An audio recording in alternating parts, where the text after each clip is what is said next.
जय माता दी। राधे राधे। आइए सुनते हैं अहोई अष्टमी व्रत कथा पूजन विधि। अहोई अष्टमी के दिन माताएं अपनी संतान के लिए अहोई अष्टमी का निर्जला व्रत रखती हैं। संतान प्राप्ति की चाह रखने वाली सुहागनवतियाँ भी अहोई अष्टमी का व्रत रखती हैं। इस दिन अहोई माता की पूजा विधि विधान से करते हैं। अहोई अष्टमी की पूजा सूर्यास्त के बाद प्रदोष काल में होती है। पूजा के समय व्रती को अहोई अष्टमी की व्रत कथा जरूर सुननी चाहिए। इससे व्रत का पूर्ण फल प्राप्त होता है और महत्व भी पता चलता है। हिंदू कैलेंडर के अनुसार कार्तिक माह की कृष्ण पक्ष की अष्टमी को अहोई अष्टमी का व्रत रखते हैं। अहोई अष्टमी व्रत की कथा पूजा के मुहूर्त के बारे में आइए जानते हैं। कथा के अनुसार एक समय की बात है। एक नगर में एक साहूकार रहता था जिसके 7 बेटे और 7 बहुएं थी। उसकी एक बेटी थी जिसका विवाह हो चुका था। दिवाली के दिन वह मायके आई थी। दिवाली के अवसर पर घर और आंगन को साफ सुथरा करने के लिए जंगल से मिट्टी लाने चली गई। उनके साथ उनकी ननद भी थी। जंगल में साहूकार की बेटी जिस जगह पर मिट्टी खोद रही थी वहाँ पर स्याहू यानी साही अपने बेटों के साथ रहती थी। मिट्टी काटते समय साहूकार की बेटी की खुरपी से स्याहू का एक बच्चा मर गया। इससे स्याहू दुखी हो गई। उसने गुस्से में साहूकार की बेटी से कहा कि तुम्हारी कोख बांध दूंगी। उसकी बात सुनकर साहूकार की बेटी डर जाती है और वह अपने सभी भाभी से एक एक करके कहती है कि वे उसके बदले अपनी कोख बंधवा ले। सबसे छोटी भाभी इसके लिए तैयार होती है। इस घटना के कुछ समय बाद जब उसकी छोटी भाभी के बच्चे होते हैं तो वे 7 दिन बाद मर जाते हैं।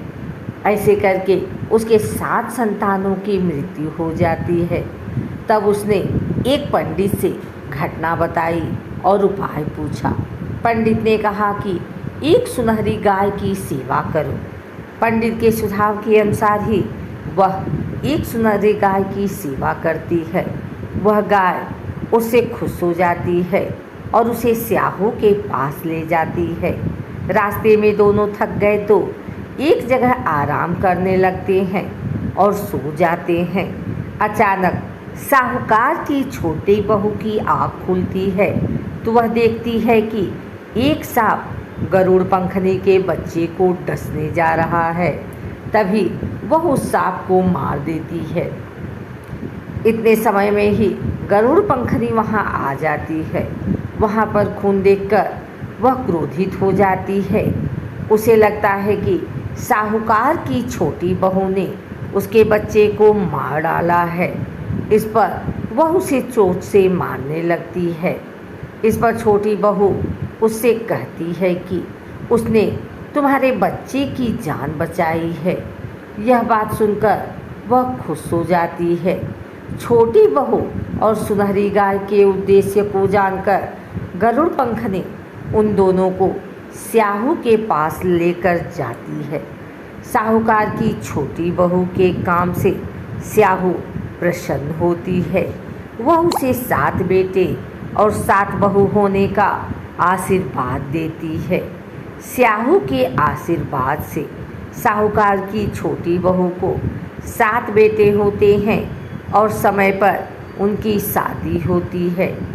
इस प्रकार से साहूकार की छोटी बहू 7 बेटे और 7 बहुओं को पाकर खुश हो जाती है। अहोई अष्टमी की पूजा के बाद इस कथा को सुनते हैं। अहोई माता से संतान एवं उनकी सुरक्षा के लिए प्रार्थना करते हैं। अहोई अष्टमी के दिन सुबह स्नान आदि से निवृत्त होकर अहोई माता के सामने व्रत का संकल्प लें। फिर एक गेरू से अहोई माता का चित्र बनाएं, या आप चाहें तो बाजार से भी अहोई माता का चित्र ला सकते हैं। फिर सूर्यास्त के बाद तारे निकलने पर अहोई माता की पूजा करें। इस पूजा में जल से भरे एक कलश, सफ़ेद धातु या चांदी की अहोई, कुछ फूल, दूध, हलवा, उबले चावल और घी के दीपक की ज़रूरत होती है। सबसे पहले अहोई माता को तिलक लगाया जाता है, फिर उन्हें फूल अर्पित किए जाते हैं। माता के सामने घी का दीपक जलाया जाता है। फिर अहोई माता को दूध और उबले चावल प्रसाद के रूप में चढ़ाए जाते हैं। इसके बाद गेहूं के 7 दाने और साथ में दक्षिणा के लिए कुछ पैसे अपने हाथ में लें। फिर सच्चे मन से अहोई माता की कथा सुने। कथा के बाद गेहूं के दाने और दक्षिणा अपनी सास को दें और फिर उनके पैर छूकर उनका आशीर्वाद लें। फिर तारों या फिर चंद्रमा को अर्घ्य देकर अपना व्रत खोलें। कहते हैं जिन जोड़ों को संतान प्राप्ति में समस्या आ रही है, उन्हें अहोई अष्टमी के दिन राधा कुंड में डुबकी लगाकर और इस पवित्र कुंड में खड़े होकर राधा रानी की पूजा करनी चाहिए। माना जाता है इससे संतान सुख अवश्य प्राप्त होता है। इसी मान्यता के कारण हर साल अहोई अष्टमी के दिन कई शादीशुदा जोड़े एक साथ रात में राधा कुंड के पवित्र जल में डुबकी लगाते हैं।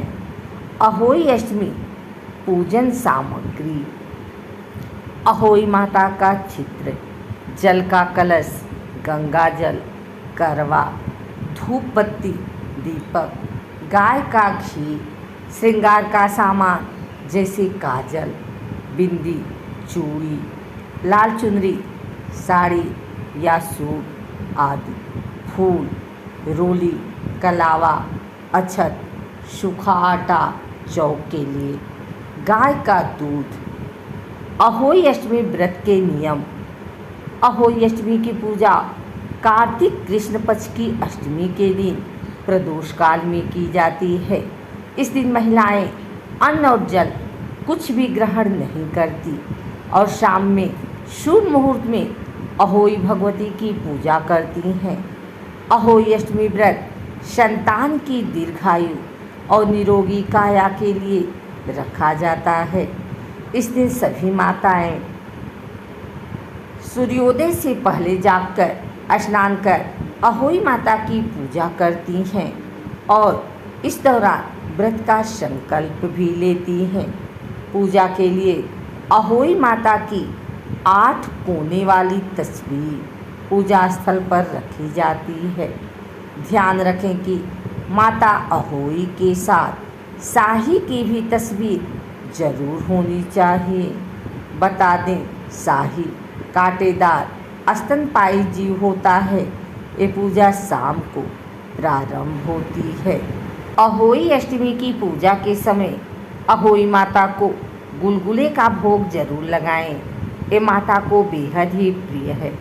गुलगुले के बिना अहोई अष्टमी की पूजा अधूरी मानी जाती है। इसका भोग लगाने से संतान को तरक्की की प्राप्ति होती है। दूध और दही का भोग: अहोई अष्टमी के दिन अहोई माता को दूध और दही का भोग लगाना चाहिए। इससे माता प्रसन्न होती हैं। इस चीज़ का भोग लगाने से जातक को शुभ फल की प्राप्ति होती है और संतान को करियर में लाभ मिलता है। अहोई व्रत की पूजा में 8 पूरी और 8 मालपुआ का भोग लगाया जाता है। पूजा के समय ये दोनों चीज़ माता को जरूर अर्पित करना चाहिए। इसका भोग लगाने से संतान को समृद्धि मिलती है। बतासे: अहोई अष्टमी पर आप माता को बतासे का भोग लगा सकते हैं। इसका भोग लगाने से माता पार्वती खुश होती हैं संतान की प्राप्ति के लिए ये भोग सबसे उत्तम माना जाता है। अहोई अष्टमी के दिन सुबह जल्दी उठकर स्नान कर साफ वस्त्र धारण करें। इसके बाद अहोई माता के सामने व्रत का संकल्प लें।